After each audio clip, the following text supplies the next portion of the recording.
Chap tarafimda amerikancha brutal kuchga ega Ford Bronco Raptor, o'ng tarafimda bo'lsa qiyinchiliklardan qo'rqmaydigan Jeep Wrangler Rubicon. Qaysi biri offroad qiroli? Hosila bilan solishtirib ko'ramiz.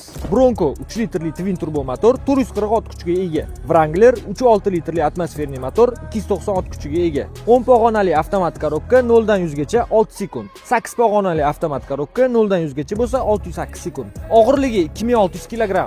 Buni og'irligi bo'lsa 1780 kg. 17-razmerdagi diskeli, bunda bo'lsa 20-razmerdagi diskeli. Klirensi 330 mm Fox amortizatorlarida. Buni klirensi 246 mm.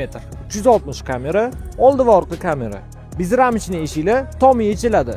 Bunda bo'lsa katta panorama lyuk, kojinli salon, material salon. Ikkalasini ham rulida va ikkita oldi o'rindig'ida abagrevi bor. Bronconing akustikasi Bang & Olufsen, Wrangler akustikasi Alpine. Eng qiziq joyi, Bronconing narxi $135 ming, Wrangler narxi $99 ming.